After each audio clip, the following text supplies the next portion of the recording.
3x plus 2.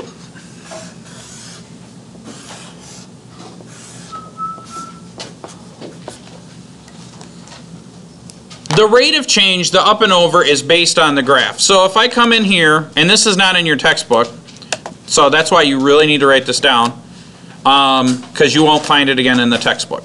Okay? So I'm going to plug this in my calculator.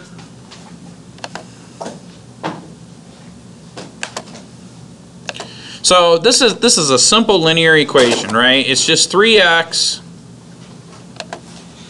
plus 2. I'm going to come over here and look at the table.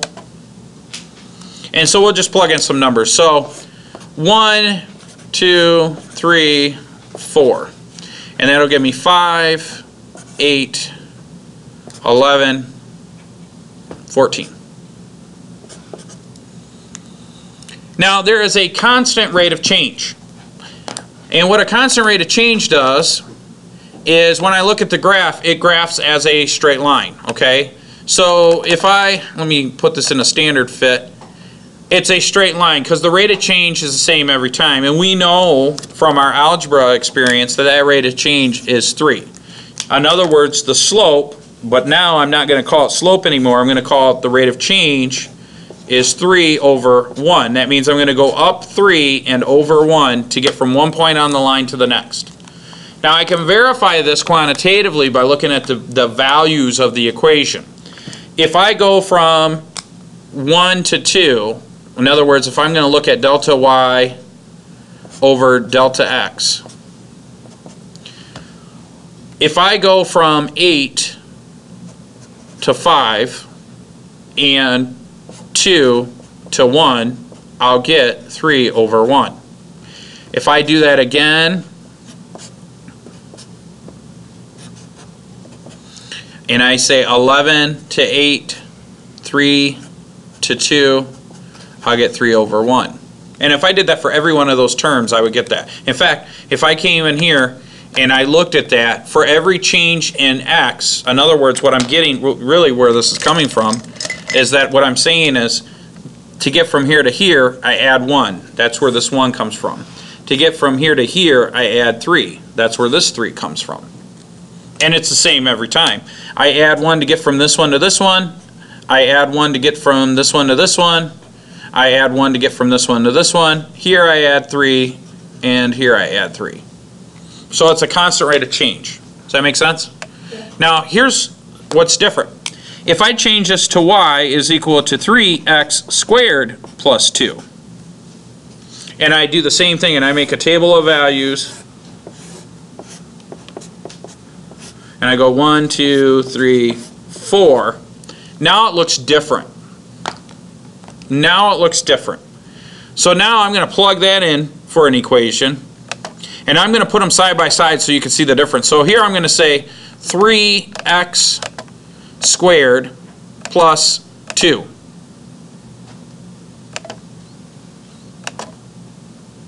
But if I look at the table of values, when x equals 1, this one still equals 5, right? But now I've got 5, 14, 29, and then 50.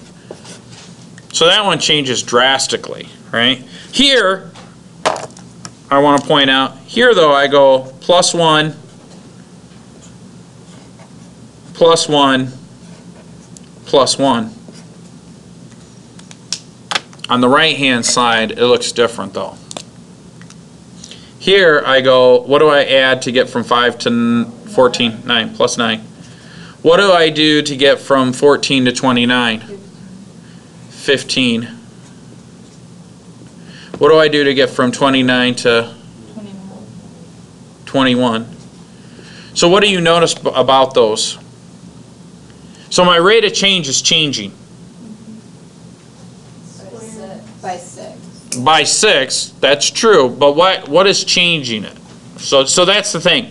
Now what would be nice is if I could represent that some way. Okay? What I could say is that, and you guys don't know this, and this is what we're going to ramp up to, Mr. Adams happens to know, what would be nice is if I could represent the rate of change as a variable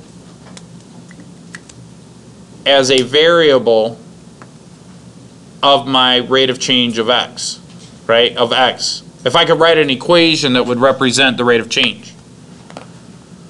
Well, that rate of change, what we call a derivative, is actually 6x. And it's no accident. We add 6, add 6, add 6. And if we were to go through this long process, what we kind of covered yesterday, and we'll do it again, we would end up with 6x. And this equation of 6x would represent this rate of change every time. Does that make sense to you guys? Now, eventually, we'll determine the rate of change of something even more complicated. So if I were to take this and do something like y equals 3x cubed plus 2. And I'm really keeping this simple. If I were to do the same thing, it would change even more.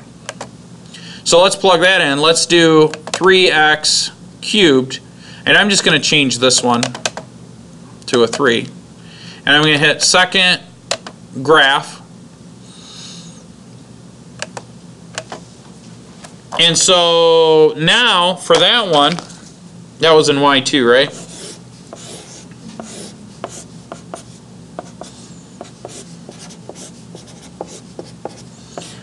Again, my change in x is always going to be plus 1, plus 1, plus 1.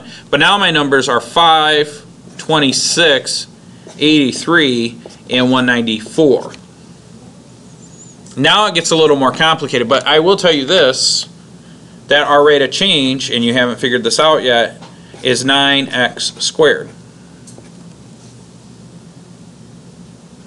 So as I change from this to this, what do I add to 5 to get to 26? 21, right? What do I add to 26 to get to 83? What was that? 57. What do I add to 83 to get to 194? 111. So now it's really, really complicated to kind of figure out what we're doing. Okay? How do you know that the rate of change is 9x squared? Well, I have to teach you that, and it'll take me about 2 months. Oh, But this is what we're ramping up to. Okay?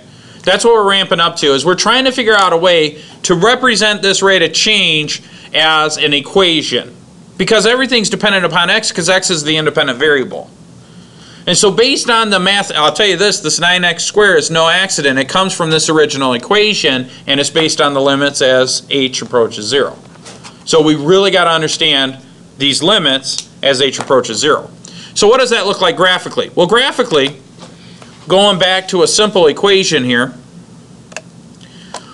when we go to do this limit thing, I said that we could probably find that as a function of x. So let's go back and look at this. We could find that as what we're really looking for is the slope of the tangent line. Now this right here, this blue line, is a secant line. Now secant means that it is going to have 2 points of intersection. Okay? So what I notice is, if I move this point here all the way to 0, what is the slope at that point in time? 0. We know that because it's a minimum that the slope is 0. The tangent line. A tangent line intersects the curve at only 1 point, right? So we know that at the point 0, 0, the tangent line or the slope should be 0. However, I cannot plug in the same point twice. In other words, That's not right. no, it's not right. In other words, I cannot go in here and say m, which is y sub 2 minus y sub 1 all over x sub 2 minus x sub 1. I can't pick the same point for this. It won't work. So in other words, I can't say that this is x sub 1, y sub 1, and I can't say this is x sub 2, comma, y sub 2. Whoops, this should be 0. Y sub 2. Because when I plug it in, I get 0 minus 0 0 minus 0, right? And so then I have a 0 here in the denominator, and that's what really messes it up. So this is with numbers, right? So now let's pick out another spot. Maybe 0 is the issue. So if I go back and I pick out another spot, let's say you guys will pick, we'll pick 1.5. So I've got 1.5 comma 0.5, or a little bit less than that. Well, let's pick an even number. Let's pick an integer. 2. And I'm not quite sure what this function is, but it looks like 2 and 0.75, maybe a little bit more than that, 0.8. So if I pick the 0.2 comma 0.8, right? And then I picked that same point, because that's what the tangent line is, right? The tangent line is when they're on the same point. See, I have a very thin purple line, and that's the tangent line. That's what it should look like. So if I pick 2 points, 2 comma 0.8 and 2 comma 0.8, and then I graph those, or I try to find the slope. In other words, I'm going to let this information here, this is x sub 1, y sub 1, x sub 2, y sub 2, and if I wanted to calculate the slope at that instant in time, I can't, because I end up with 0.8 minus 0.8 all over 2 minus 2, which is 0 over 0. And you say, well, that's not fair, Mr. Adams. It won't work. But if I move a little bit away, let's say I move over to 3. Now if I choose this, what do you notice about the blue line, which is the slope, or the line, the secant line, versus the tangent line? In other words, look at this blue line and look at this purple line. The purple line is the one that I want to calculate the value for. I want the slope of this purple line, which is the tangent line. It only intersects my graph when x equals 2 one time. Now I can calculate this value, right? I could arbitrarily choose that value. It looks like 327. And so in other words, I could say, if I were to do this again, I could calculate the slope of that and approximate it.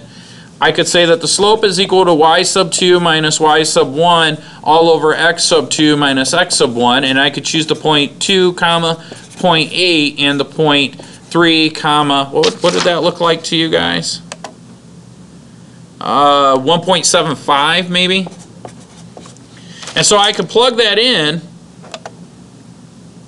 I could plug those values in, and I would get 1.75 minus 0.8 all over 3 minus 2, and I get something over 1. What is that? I should have made it 1.8. That would have made it easier. What is that? Is that 0.95? Is that what that is? But that's just between those 2 points. So if I look at this thing, my blue line is too steep. That number that I calculated is steeper than the purple line. The slope of the blue line is more than the slope of the purple line, and I want the purple line. The problem is, what do I got to do to get closer to the purple line? I've got to move in closer. I got to make the points closer to each other. Well, the distance between the 2 points is h. So what do I need to make h do? Get smaller. Really small. Now here's the thing. What if I represented those in a different way? This only works when x equals 2. In other words, all this math that I'm going to do will only work for x equals 2, and I will make this smaller and smaller and smaller. In other words, what I said was I had 2 comma 0.8, and over here what I really had was 2 plus 1 comma 1.75. And if I really wanted to be fancy about it, I could say that this is 2 comma f of 2, the function evaluated at 2, and I could say that this is 2 plus h comma f of 2 plus h. I could have written it like that, couldn't I have? Now pause. That's where we lose everybody. What's h? Well, that's what we'd like it to approach, but based on what I did, I said h was 1. Ultimately, we want h to approach 0. I thought h was always 0. No, we want it to approach 0, but what we're trying to do is back up a little bit and understand why we want it to approach 0. So like, could you have 3 plus h instead No, because we're interested at what it is when x equals 2, Okay. right? Yes. I suppose if I wanted to generalize this, I could say it something like this. Couldn't I say that this is x, comma, f of x? Yeah. And then the second point would be x plus h, comma, f of x plus h. That's what I'm ramping up to, okay? Well, yeah, that's what we're going to call it. So now if we have it written like this, and I want to take the slope, if I take the slope using this sort of notation, I would say that the slope is equal to the y value, the second y value, which is f of x plus h, minus the first y value, which is f of x, all over the second x value, right? Which would be x plus h, and then minus my x. And then as you guys already figured out, and we kind of went over this yesterday, the x's cancel. And so what we're really saying is that the slope, and this is all based, no numbers, just variables, my slope is going to be at any instant in time x plus h minus f of x all over h. Okay? But now I can choose h to be anything I want it to be, right? I can choose h to be anything I want it to be. So if I come in here and I look at my graph, I notice that when h is a really big number, what happens to the blue line with regards to the purple line? In this particular case, they separate, right? So if I bring that closer to my h value, what would happen? Well, in other words, as h gets smaller and smaller, notice that the blue line gets closer and closer to the tangent line. So to make my secant line come closer and closer to the tangent line, what should h approach? 0. And I can't say that h equals 0, because if I say h equals 0, then the equation is wrong, right? So I can't say that h equals 0, because if I do that, this whole thing's bonkers. But what I can say is, as soon as I find my marker, that I could take the limit of this as h approaches 0, and I can